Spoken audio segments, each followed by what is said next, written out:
Good morning बच्चों, कैसे आप सभी। मैं आशा है कि आप सभी पूर्ण रूप से स्वस्थ होंगे और जो भी आपको ऑनलाइन के माध्यम से पढ़ाया जा रहा है उसे आप बहुत अच्छे तरीके से पढ़ रहे होंगे और समझ रहे होंगे। तो बच्चों, आज मैं आपके विषय अध्यापक स्नेहलता श्रीवास्तव कक्षा 7 के बच्चों को हिंदी व्याकरण में पाठ 11 क्रिया पढ़ाने जा रहे हूँ, जिसे आप बहुत ध्यानपूर्वक पढ़ेंगे।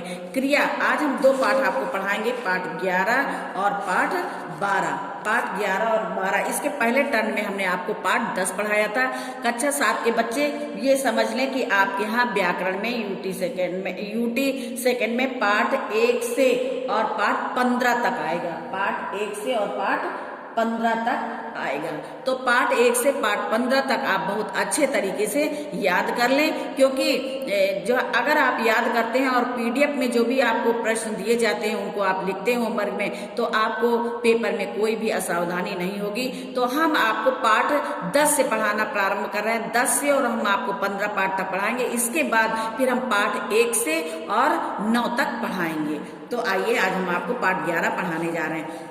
पाठ 11 में क्रिया, जिन शब्दों से किसी कार्य का करना या होना पाया जाए उसे क्रिया कहते हैं। क्रिया का मतलब होता है कार्य करना, काम। क्रिया का मतलब होता है काम। हम पूरा दिन सुबह से लेके और शाम तक यानी 24 घंटे या कि रात में जब हम सोते हैं तो वहां भी हम सोने का ही कार्य करते हैं। तो सुबह से शाम तक हम जो भी काम करते हैं उसे क्रिया कहते हैं, यानी कुछ ना कुछ हम करते ही रहते हैं, उसे ही क्रिया कहते हैं। जैसे आना जाना, खाना पढ़ना, सोना, लिखना, हंसना, खेलना आदि। यानी हम आ रहे हैं तो आने का काम कर रहे हैं, जा रहे हैं तो जाने का काम कर रहे हैं, खा रहे हैं तो खाने का काम कर रहे हैं, पढ़ रहे हैं तो पढ़ने का काम कर रहे हैं, लिख रहे हैं तो लिखने का काम कर रहे हैं। ठीक है, तो इस प्रकार हम कुछ ना कुछ काम करते रहते हैं, उसे ही क्रिया कहते हैं। धातु, क्रियाओं के सामान्य रूप जैसे खाना, दौड़ना, पढ़ना आदि में से ना निकाल देने पर जो रूप रह जाता है उसे मूल धातु कहते हैं। क्रिया का एक रूप होता है धातु। धातु होता है जिससे मूल शब्द कहते हैं। मूल शब्द जैसे पढ़ना है तो पढ़ना का मूल रूप क्या हो गया? पढ़ना का मूल रूप हो गया पढ़, इसे ही धातु कहते हैं। जैसे खा, दौड़, पढ़ आदि। अब खा है, ठीक है, खा मूल रूप है यानी धातु है। क्रिया का मूल रूप जो होता है उसे ही धातु कहते हैं। तो खा जो है धातु है, लेकिन इसमें हम ना लगा देते हैं तो हो जाता है खाना। दौड़ जो है मूल रूप है, धातु है, इसमें हम ना लगा देते हैं तो हो जाता है दौड़ना। तो इस प्रकार आपने पढ़ा क्रिया और धातु के बारे में। अब हम आपको बताते हैं क्रिया के भेद। क्रिया के बच्चों 2 भेद होते हैं, सकर्मक क्रिया, अकर्मक क्रिया। सकर्मक क्रिया किसे कहते हैं? वाक्य में जब क्रिया के साथ कर्म का प्रयोग होता है तो वो सकर्मक क्रिया कहलाती है। जैसे कौवा पानी पीता है, हाथी केले खाता है।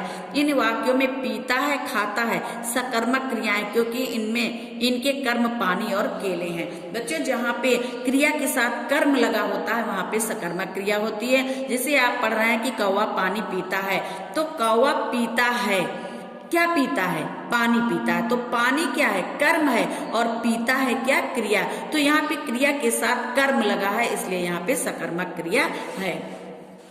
अकर्मक क्रिया, जिस क्रिया के साथ कर्म का प्रयोग नहीं होता है उसे अकर्मक क्रिया कहते हैं। जैसे कौवा पीता है, हाथी खाता है। अब यहाँ पे देखिए कौवा पीता है, कौवा पीता है, क्या पीता है? पानी पीता है कि दूध पीता है? क्या पीता है? हाथी खाता है, हाथी क्या खाता है? घास खाता है कि पत्ते खाता है कि केले खाता है कि फल खाता है? हाथी क्या खाता है? तो यहाँ पे खाता है, क्रिया तो है लेकिन कर्म का पता नहीं है। यानी कि हाथी क्रिया कर रहा है, हाथी कार्य कर रहा है, लेकिन वो कौन सा कार्य कर रहा है उसके बारे में पता नहीं है, इसलिए यहाँ पे अकर्मक क्रिया है।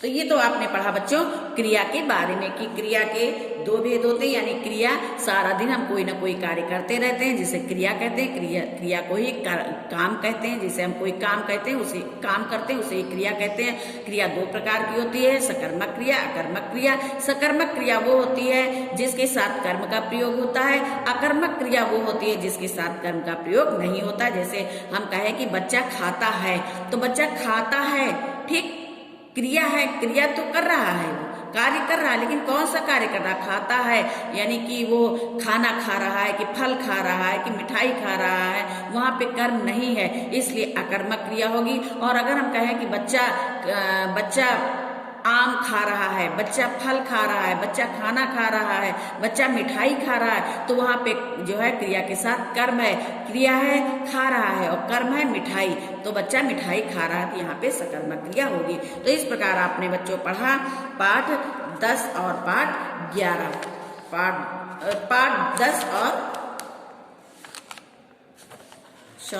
पाठ 10 तो आप पढ़ चुके हैं, आपको हमें पढ़ाना था पाठ 11 और पाठ 12। तो आइए आपने पाठ 11 पढ़ा, आज हम अब आपको पाठ 12 पढ़ाएंगे, क्योंकि हम बच्चों आपको दो पाठ पढ़ाएंगे। पाठ 10 तो हम आपको पहले विशेषण पढ़ा चुके हैं पुनः रिवीजन में, अब हम आपको पाठ 11 और 12 हमें पढ़ाना था, तो पाठ 11 हमने पढ़ाया, पाठ 12 हम आपको पढ़ाएंगे।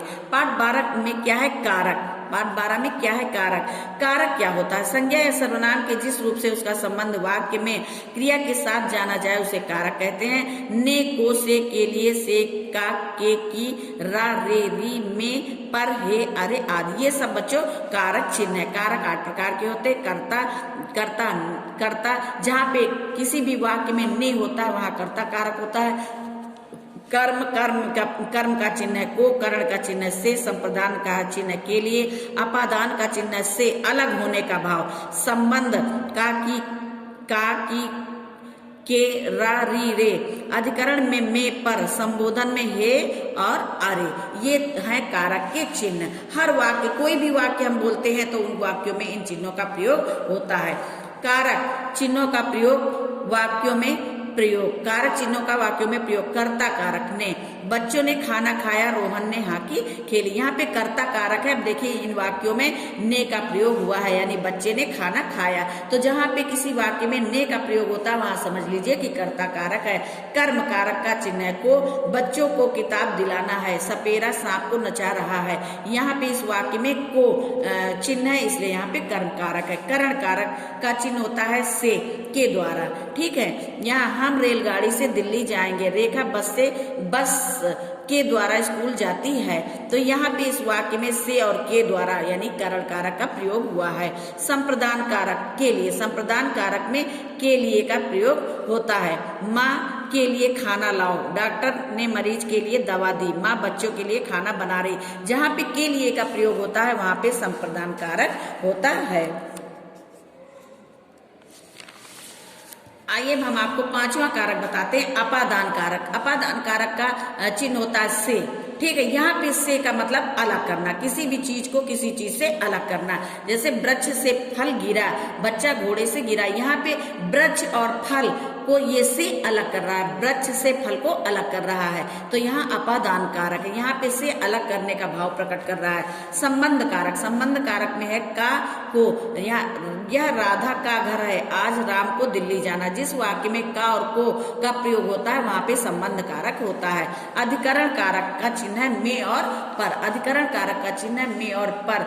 यहाँ पे है रसोई घर में दूध रखा है, पेड़ पर बंदर बैठा। जहाँ पर जिस वाक्य में और पर का प्रयोग होता है वहां पे अधिकरण कारक होता है। अधिकरण कारक का चिन्ह में और पर है। आइए हम लास्ट आपको 8वां चिन्ह बताते हैं, संबोधन कारक। संबोधन कारक में इसका चिन्ह है हो, अरे। हे प्रभु मेरी रक्षा करो। अरे सपना तुम कब आई, ओह ये कब हो गया। ठीक है, तो जहाँ पे इस तरह के शब्द आते हैं हे, अरे, ओ, वहां पे संबोधन कारक होता है। तो बच्चों आज आपने पाठ 11 और पाठ 12 पढ़ा। तो हमें आशा है कि आपको ये दोनों पाठ बहुत अच्छे तरीके से समझ में आ गए होंगे। अब ये इन पाठों की हम जो है आपको PDF के माध्यम से प्रश्न देंगे। अब जरूरी नहीं कि हम यही पाठ दें, हम और पाठों के भी प्रश्न दे सकते हैं जिन्हें आप अपनी होमवर्क की कॉपी में लिखेंगे और याद करेंगे। तो बच्चों आज आपके व्याकरण के 2 पाठ 11 और 12 यहीं पे समाप्त होते हैं। धन्यवाद।